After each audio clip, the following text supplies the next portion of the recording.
Hello, this is Dennis with A1 Telephone Service and Repair. You can reach us on the web at www.a1-telephone.com, and you can also reach us at 618-235-6959.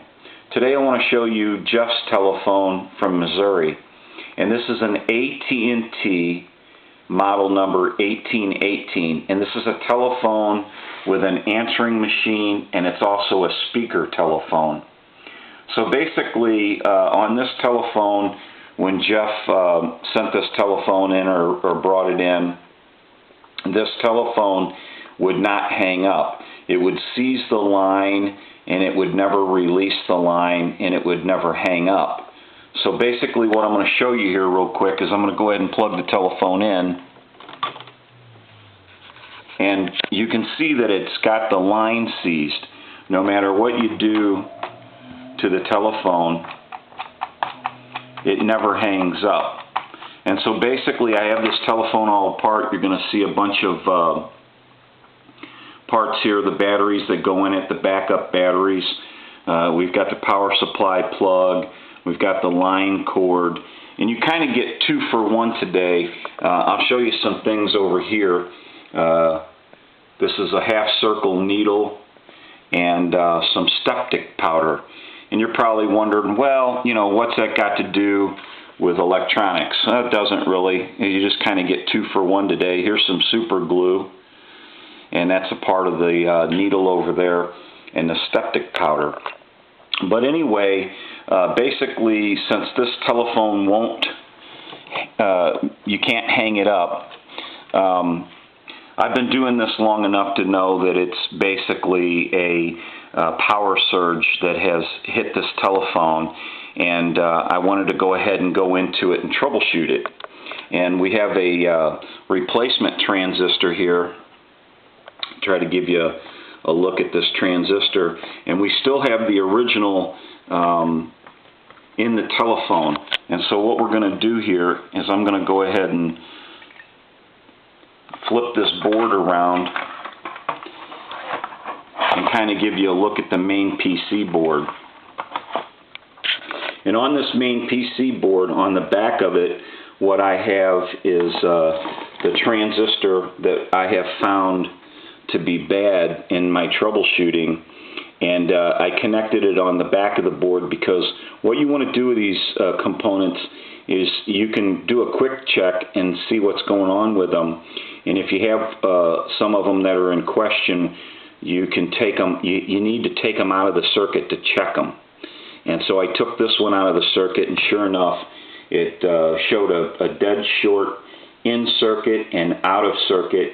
And I put it back on the board just to recheck that the telephone was doing the same thing, and that was holding up the line. So basically what I'm going to do now is I'm going to set the video down, and I'm going to go ahead and I'm going to remove this transistor.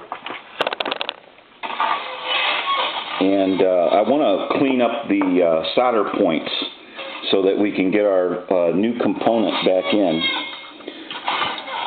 So I want to take this off real quick. Then I want to take some solder wick and I want to clean the holes up in the solder.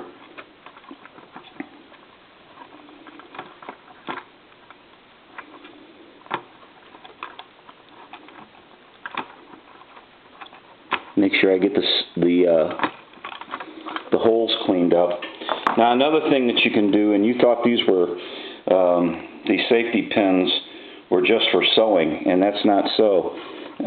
They're for electronics too, because now what we can do is you can also use them to clean the hole a little bit where our new component's going to go.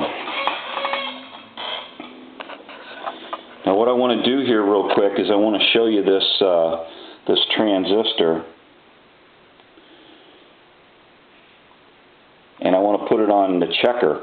But first I want to check my good transistor, my replacement.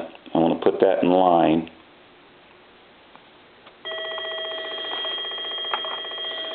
And if you can hear the transistor checker, basically what you have here is I want to check it, and that transistor checks good.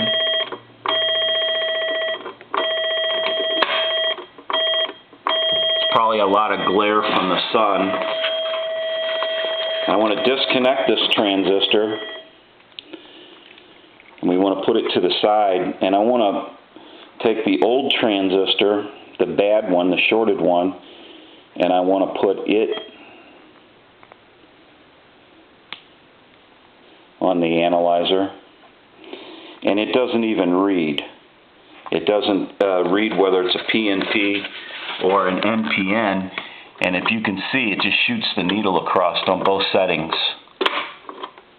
So that transistor has a dead short in it. And so what we're going to do here real quick, I'll also show you with a meter. When I touch the two leads together,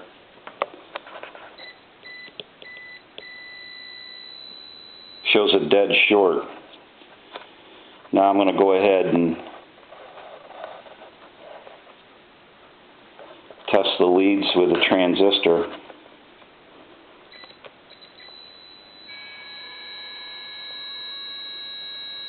Same thing. So we know this transistor is bad. And we're going to go ahead and install our new transistor. I'm going to set this to the side. I'll move that over here. And I want to flip my board around and install my transistor like it was originally on the board side of the main PC board. And since I've already cleaned my holes and my solder points, the transistor should just slip right in.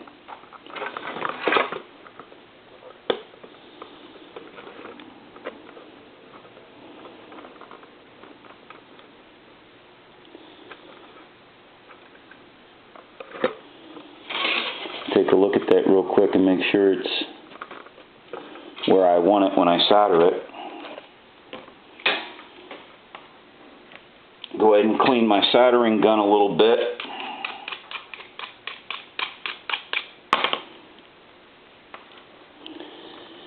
And we'll solder this guy in there.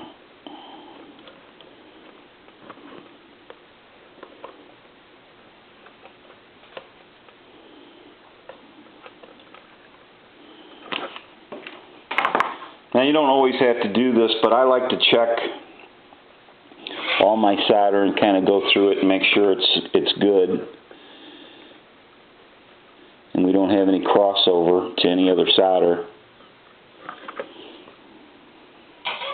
And this is an Eversharp here. I changed the blade in it.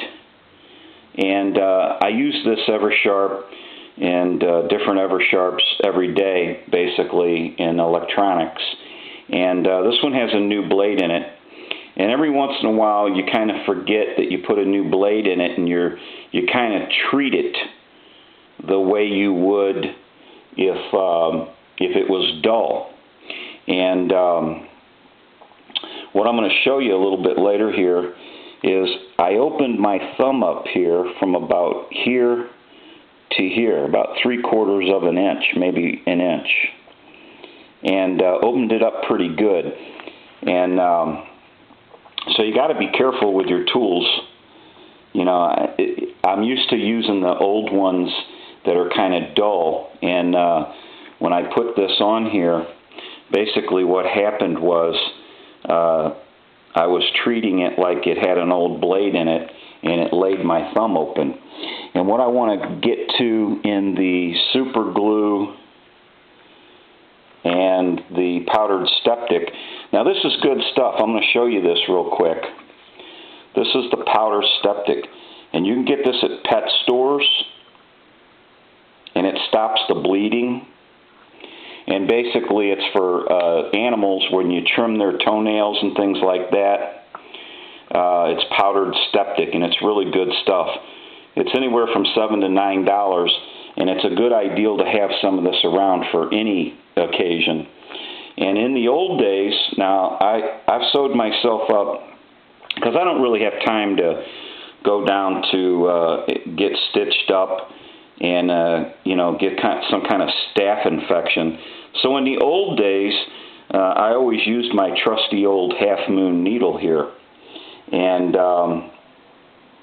that's the old way. I don't do it that way any longer. It gets a little painful depending on how many stitches you got to put in. The new way is super glue. You just try to clean up the cut real bad, real good. Hit it with some alcohol, and then hit it with some Septic, and the old super glue is real good on cuts. So, and then it's sealed. And yeah, I guess you could get blood poisoning, but you could get blood poisoning with anything. I mean, that's just the way it goes. So that's your 2-for-1 today. Gives you a little hinter. The needles are on their way out and the super glue is in. So it's a little quicker and it's a lot less painful. So anyway, this telephone should be repaired now, and what we're going to do is I'm going to go ahead and hook it up, and I want to plug the power line into this telephone now, and we're kind of just going to do a real quick check. I'm going to have to set the video down here real quick for that.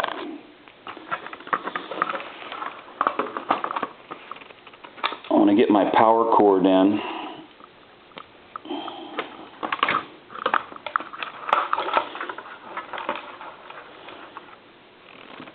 And I want to go ahead and put the pad, and this pad will be cleaned. It looks like it's had some stuff spilt on it in the past.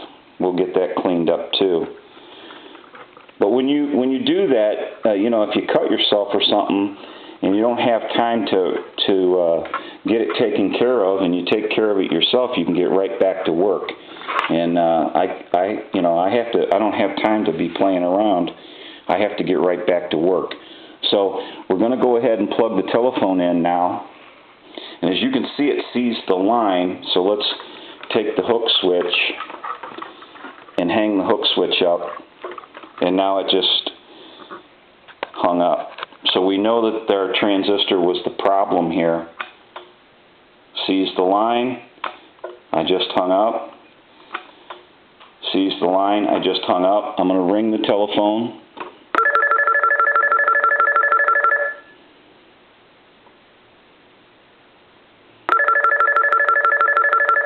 I'll let that go one more time.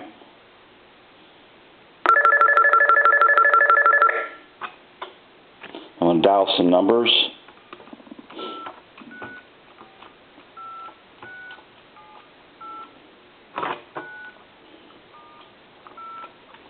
I'm going to end in a 2. I'm going to go ahead and talk into the handset. 1, 2, 3, 4, 5, 6. 1, 2, 3, 4, 5, 6. You can see that red light on the analyzer. Every time I speak or transmit, you see the red light. That's an indication of 100% modulation. So we know that the telephone is working. I'm going to back the hook switch, give it some dial tone.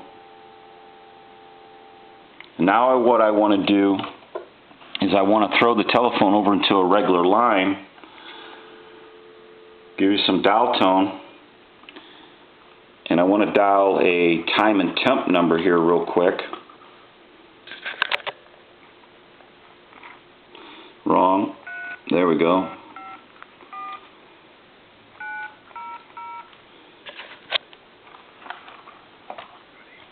Ford, drive one and you'll know. At Offenburg Ford in Belleville and O'Fallon. Today is Thursday, June 30th.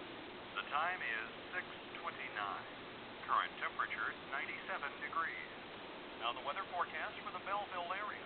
Clear tonight, lows around 70. Friday, mostly sunny, hot and humid. Highs in the 90s, heat index around 100. We're going to hang up. Dial tone. So we know that this telephone is repaired, And what I'll do now is I'm going to go ahead and put everything back together on this telephone. And this gives you a little bit of a look at the telephone. I know the sun's real bright and it's glaring in, but hopefully that'll give you a look at the telephone. It's a model 1818, and it's an AT&T telephone, answering machine, and speakerphone. And it's missing a little button here, but I have that button, and I'll put that back in after I clean the rubber keypad that has a conductive material on it that seems to have had something spilt on it here in the past. And so basically the telephone is finished up, and I'll put it back together again, and I'll do a couple of checks on this telephone, some final checks before it gets sent out. I want to make sure the answering machine and everything is working properly, since everything that's basically on this main PC board is static sensitive, and it should be okay, because you know, if it wasn't repaired, then basically it wouldn't ring, or it would hold the dial open on that transistor. That circuit that transistor is in, basically if that transistor is replaced, you're pretty much okay. And sometimes it can take out 2 or 3 transistors and, you know, a couple of diodes, but in this instance it only took 1 out. And if you're replacing transistors, you got to make sure that the transistor has an exact match.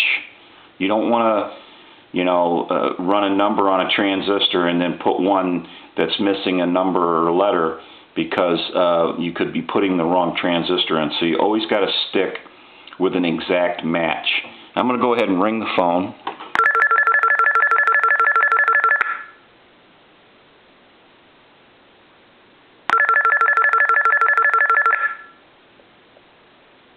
I'll let that go one more time.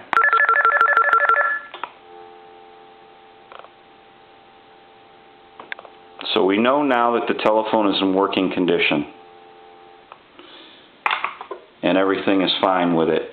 We'll put it back together again, get it ready for Jeff, and I'll do some final checks. But this telephone is repaired, and this is Dennis with A1 Telephone Service and Repair, A1 Electronics.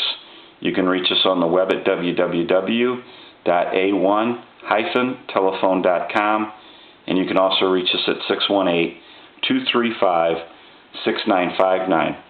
Thank you for watching, and have a great day.